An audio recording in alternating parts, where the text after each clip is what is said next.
Good morning दोस्तों, कैसे हैं आप सभी। Welcome back to our channel Nand Bhabhi study vlog. जैसा कि आप देखेंगे कि आज की सुबह मेरी कुछ ज़्यादा ही सुबह हो गई थी। 4:30 बजे मैं अलार्म लगाया था, पर मैं 5 बजे उठी थी। उसके बाद 5 बजे उठ के फ्रेश होके और अपनी पढ़ाई के लिए 5:15 तक, मतलब देख रहे हैं आप टाइमर में, मैं अपनी पढ़ाई के लिए बैठ गई थी। और जैसा कि मैंने आपको हर वीडियो में बताया है कि सुबह अगर पढ़ाई हो जाती है, मन फ्रेश हो जाता है, एकदम बहुत ही अच्छा लगने लगता है। तो फर्स्ट स्लॉट में पढ़ाई करके फिर नीचे गए डेली की तरह, और फिर खाना नाश्ता बना करके सेकंड स्लॉट में दीदी के साथ। फर्स्ट स्लॉट में दीदी की तबीयत नहीं ठीक है अभी, इस वजह से वो नहीं कंटिन्यू कर पा रही हैं फर्स्ट स्लॉट में। तो सेकंड स्लॉट में हम लोग साथ में पढ़ते हैं। फिर बाकी थोड़ा बहुत जितना हो पाता है वो अपना फ़ोन से पढ़ लेती हैं या बुक से, और वो आगे की वीडियोस में रिकॉर्ड नहीं किया जाता है। तो आज हम कुछ ऐसे टॉपिक पे बात करने जा रहे हैं कि बहुत ही ज़्यादा लोग इससे परेशान होते हैं और सर्च करते रहते हैं कि इसका कोई सॉल्यूशन मिल जाए, कोई कुछ बता दे उपाय। तो जैसा कि बहुत सारी हाउसवाइफ होती हैं, अचानक से उनकी वो पढ़ाई करती रहती हैं, स्टडी टाइम में ही किसी कंडीशन, कोई ऐसी सिचुएशन आ जाती है कि उनको शादी करनी पड़ जाती है। और शादी करने के बाद उन्हें ऐसा लगता है, या पहले ही उन्हें ऐसा लगता है कि उनकी पढ़ाई ख़त्म हो जाएगी, अब कुछ नहीं हो पाएगा। लेकिन फिर फाइनली उनका घर मिलता है, उन्हें ऐसा सपोर्ट मिलता है। तो उनके लिए ये वीडियो है कि वो अपनी पढ़ाई कैसे शुरू करें, जो शादी के बाद भी अपनी पढ़ाई करना चाहती हैं। क्योंकि बहुत सारे एग्ज़ाम्पल आप देखे होंगे। अभी जो यूपीएससी का रिज़ल्ट आया था, उसमें भी एक मैरिड लड़की थी, मेरे को नाम तो नहीं याद है, पर उसने 12 साल बाद यूपीएससी क्लियर किया था। तो अपने आप को कभी कम नहीं आंकना चाहिए, और ये भी नहीं कहना चाहिए कि मेरी शादी हो गई तो मेरी सिलेक्शन नहीं हो सकता है। बहुत सारे लोग ने शादी के बाद, बच्चे के बाद सिलेक्शन लिया है। हाँ, तो ज़रूरी क्या है इसके लिए? कंसिस्टेंसी। अगर आप लगातार प्रतिदिन पढ़ते रहेंगे, जुड़े रहेंगे अपने स्टडी से, तो आप काफ़ी बेनिफिट देखेंगे। तो आज का मेरा ये थॉट है, तुम बैठे रहो किस्मत के भरोसे, यहाँ तो दिन रात मेहनत चल रही है। हार कैसे मान लूँ साथियों, जब जीत का इंतज़ार मेरी माँ कर रही है। जी हाँ, जब आपके रिज़ल्ट की बात होती है तो हो सकता है कि जब आप स्टूडेंट लाइफ जी रहे होंगे तो सबसे पहले आप आके अपना रिज़ल्ट अपनी माँ को बताते होंगे, क्योंकि माँ जो है ना, वो आपकी हर एक चीज़ का इंतज़ार करती है। आप हंस रहे हो, उसको देख के वो खुश होती है। आप रो रहे हो तो वो परेशान हो जाती है कि मेरा बच्चा रो क्यों रहा है। तो आपका रिज़ल्ट जो होता है, वो उस सबसे ज़्यादा आपके बाद आपकी माँ बेसब्री से इंतज़ार करती है। तो यही है। और अपने सपने को चूर-चूर ना होने दें। अपनी पढ़ाई को कैसे कंटिन्यू करें। हो सकता है शादी के बाद आपका किसी वजह से 2 साल, 3 साल, 4 साल गैप हो गया हो, और अब आप अपनी पढ़ाई कंटिन्यू करना चाहते हैं। तो 4 से 5 ऐसी चीज़ें हैं जो आप करेंगे तो अपनी पढ़ाई कंटिन्यू कर पाएँगे। जैसा कि पहली बात ये है कि छोटी-छोटी अपनी आदतों जो हैं, उस पे काबू करना होगा। छोटी-छोटी आदतों से ले सकते हैं कि मुझे हँसी आ गई है। दीदी वो आई मास्क लगा के पढ़ रही थी, क्योंकि उनकी आँख में, सर में बहुत ज़्यादा दर्द हो रहा था, तो इसीलिए वो पढ़ नहीं पाई थी, और वीडियो के माध्यम से ही पढ़ रही थी आई मास्क लगा के। और आराम नहीं हुआ था फिर भी लास्ट तक। तो फिर भी देखिए, उन्होंने पढ़ने की कोशिश की, दर्द में थी, फिर भी उन्होंने कहा नहीं मैं बैठ के पढ़ूँगी। तो यही चीज़ है, यही हमारी आदतें हैं कि जैसे आपका कोई चीज़ मन करने को मन नहीं कर रहा है।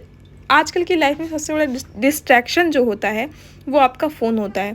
फ़ोन जब आपके हाथ में आ जाता है तो आप आधा घंटा से 1 घंटा, 2 घंटा कब निकल जाता है आपका टाइम, वो आपको काबू करना होगा। तो और जहाँ आप पढ़ाई करते हैं, पढ़ाई करते समय जहाँ पे आपका रूम है, मतलब जहाँ आपकी टेबल चेयर लगी है, या फिर जहाँ बेड पे ही बैठ के पढ़ते हैं, तो उसके आसपास ऐसी चीज़ों को पेस्ट करिए जो आपका सपना से, जो आपने ड्रीम देखा हो, जो अपनी ड्रीम लाइफ देखी हो, जो आपका लक्ष्य हो, उससे रिलेट करता हो। इससे क्या होता है, जो हमारा ड्रीम है उसको हम रिलेट करेंगे। पढ़ाई को कनेक्ट करके पढ़ेंगे अपने ड्रीम से। इससे क्या होगा, इंटरेस्टिंग होगी आपकी पढ़ाई। बहुत से लोग बोलते हैं कि मुझे इंटरेस्ट नहीं आता पढ़ने में, तो देखा जाए तो मोबाइल में इंटरेस्ट आ जाता है, या फिर गेम में इंटरेस्ट आ जाता है, या फिर टीवी सीरियल, या फिर मूवी। बहुत सारी चीज़ें हैं कि उसमें इंटरेस्ट आता है पर पढ़ाई में नहीं आता। तो पढ़ाई में इंटरेस्ट बनाने के लिए आपको जो आपका इन्वायरमेंट है, जहाँ आप रहते हैं जिस प्लेस पे, तो जो आपने एक टाइम पे कभी पहले सोचा होगा कि मैं ये बनूँगा, सपोज़ आपने साइंटिस्ट बनने का सोचा हो तो अपने आसपास साइंटिस्ट की फ़ोटो लगाइए, या फिर आपने यूपीएससी क्लियर करने का सोचा हो, या फिर टीचर बनने का, तो आसपास ऐसी चीज़ें लगाइए जो चीज़ उससे लिंक होती हो। तो जब भी आप वहाँ पे जाएंगे ना, तो वो चीज़ें आपको पॉजिटिविटी देंगी। इससे पता चलेगा आपकी स्टडी कितनी इंटरेस्टिंग वे में होगी। डेफ़िनेटली आप ट्राई ज़रूर करिएगा, और मुझे लगता है कि बेनिफिट ही होगा। ऐसा नहीं है कि आप ऐसा करेंगे तो आप नेगेटिव जोन में चले जाएंगे या फिर कुछ फ़ायदा नहीं होगा। फ़र्क तो पड़ेगा, आप ज़रूर कर हो पाए तो करके देखिएगा। और आप ससुराल में हैं, हाउसवाइफ़ के लिए ये वीडियो था कि शादी के बाद तो ससुराल में, डेफ़िनेटली आप ससुराल में हैं तो अपनी पढ़ाई को काम के साथ मैनेज करने के लिए, जैसे हो सकता है कि आप कोई टॉपिक पढ़ रहे हैं और बहुत ही इंटरेस्टिंग टॉपिक है और आपको उसे कंप्लीट करके उठना है। सपोज़ आपने किसी ने बोल दिया कि चाय बना दो, तो ऐसा नहीं है कि आप उसे मना कर दीजिए, होल्ड रख करिए, 5 से 10 मिनट में चाय बना के आइए, फटाक से फिर अपने टॉपिक को कवर कीजिए। या फिर जब आप पढ़ने जाएँ 2 घंटे 3 घंटे जितने घंटे का आपका स्लॉट है, उसको आपके फैमिली में जो भी है उसे बोल दें कि मैं पढ़ने जा रही हूँ, 2 से 3 घंटे मुझे कोई डिस्टर्ब ना करे। इससे क्या होगा कि आप बेफ़िक्र हो के एकदम फ्री माइंड से 2 से 3 घंटे पढ़ लेंगी और कोई डिस्टर्ब भी नहीं करेगा आपको। तो और जो लेंदी स्लॉट में पढ़ते हैं, तो लेंदी स्लॉट में पढ़ने का कोई फ़ायदा नहीं होता। आप आधे घंटे पढ़िए। अगर आप स्टार्टिंग कर रहे हैं अपने स्टडी का, जो कि 4-5 साल पहले छूट चुकी है, तो आप आधे घंटे पढ़िए, 10 मिनट का रेस्ट, 5 मिनट का रेस्ट लीजिए, फिर 1 घंटे पढ़िए। ऐसे जब आप पढ़ेंगे ना, तो आप अपनी जो स्पीड है ना स्टडी की, वो काफ़ी आपकी बढ़ेगी, आप देखेंगे। तो यही सब टॉपिक थे, यही सब पॉइंट थे। मैं यही कहूँगी कि पढ़ने की कोई एज नहीं होती। जैसा कि आप देखते होंगे हर एग्ज़ाम में एलिजिबिलिटी 40 ईयर रख दी गई है। तो जब एग्ज़ामिनर जो है, जब आयोग हमें वैलिड रखता है 40 ईयर तक, तो हम अपने आप को 50 ईयर तक वैलिड रख सकते हैं यार। ऐसा नहीं है। हम हो सकता है कि जो 30 ईयर का एस्पिरेंट हो और जो 20 ईयर्स का हो, 10 साल का गैप है, तो मेमोरी कैपेसिटी हो सकता है कि उसकी स्ट्रॉन्ग हो, पर ऐसा नहीं है।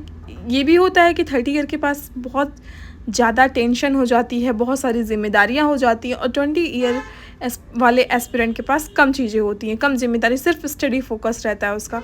तो हो सकता है वो ज़्यादा फ्रीली माइंड से पढ़ पाए, पर ऐसा नहीं है कि 30 वाला एग्ज़ाम क्लियर नहीं कर सकता, वो भी कर सकता है।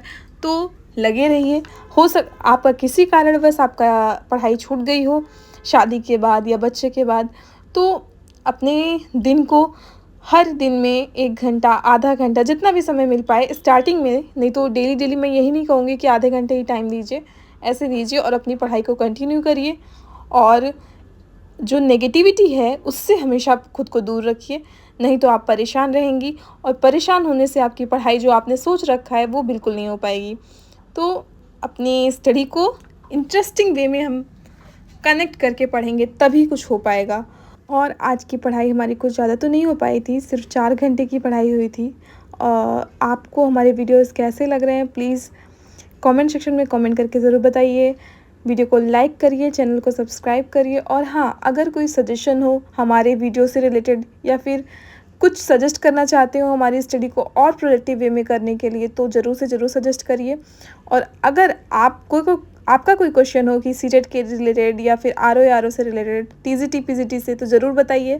Thank you for watching.